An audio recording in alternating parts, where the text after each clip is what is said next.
Kita tahu ya kalau hampir semua paus pertama dalam sejarah gereja itu wafat sebagai martir. Tapi pernah kepikiran nggak sih siapa yang terakhir?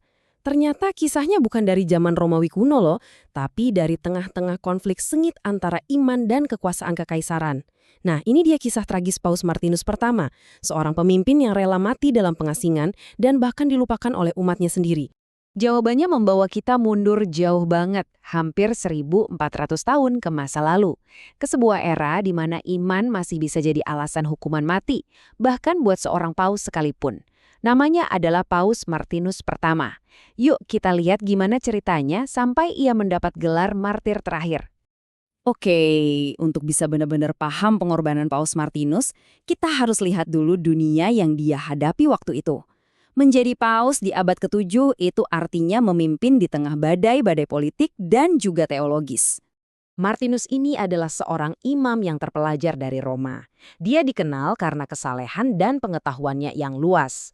Kualitas-kualitas inilah yang bikin dia akhirnya terpilih jadi paus pada bulan Juli tahun 649. Tapi, seperti yang akan kita lihat nanti, dia mungkin adalah orang yang tepat, tapi datang di waktu yang paling salah. Nah, waktu Martinus naik tahta, gereja itu lagi pecah parah. Gara-garanya satu pertanyaan teologis yang rumit banget. Apakah Yesus punya dua kehendak, satu ilahi dan satu manusiawi, atau cuma punya satu kehendak ilahi aja? Ini kedengarannya kayak perdebatan akademis ya, tapi ini bukan sekedar perdebatan. Ini adalah skisma yang benar-benar mengancam mau membelah dunia Kristiani. Jadi, tugas Martinus itu jelas, menyatukan kembali gereja. Caranya, dia dengan tegas menolak gagasan satu kehendak dan menegaskan kalau Yesus itu punya dua kehendak, ilahi dan manusiawi. Tapi, pendiriannya ini justru bikin dia berhadapan langsung dengan kekuatan politik terbesar saat itu, Kaisar Romawi. Dan disinilah ceritanya mulai memanas. Upaya Paus Martinus buat menyatukan gereja malah menyeretnya ke dalam konflik yang sangat berbahaya dengan seorang kaisar yang luar biasa berkuasa. Jadi ada dua kubu di sini. Di satu sisi, Paus Martinus berjuang untuk persatuan berdasarkan apa yang dia yakini sebagai kebenaran teologis. Di sisi lain ada Kaisar Konstans kedua. Nah, bagi Kaisar, ajaran satu kehendak itu alat politik buat menyatukan kerajaannya yang lagi goyah. Jadi dia melihat sikap Paus ini bukan sebagai iman, tapi sebagai pembangkangan. Bagi Kaisar Konstans, tindakan Paus ini kayak tamparan di mukanya. Ini pembangkangan yang gak bisa ditolerir.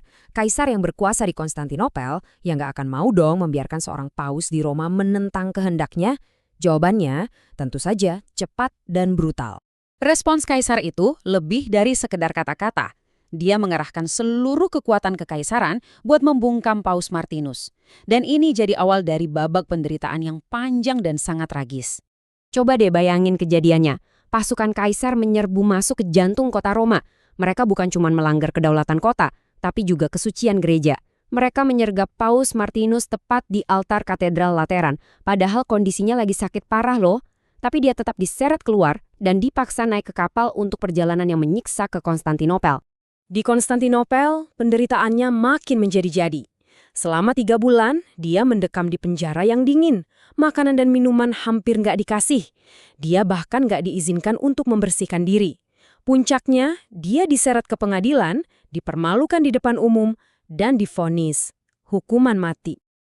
Tapi, di saat-saat terakhir, ada sebuah intervensi.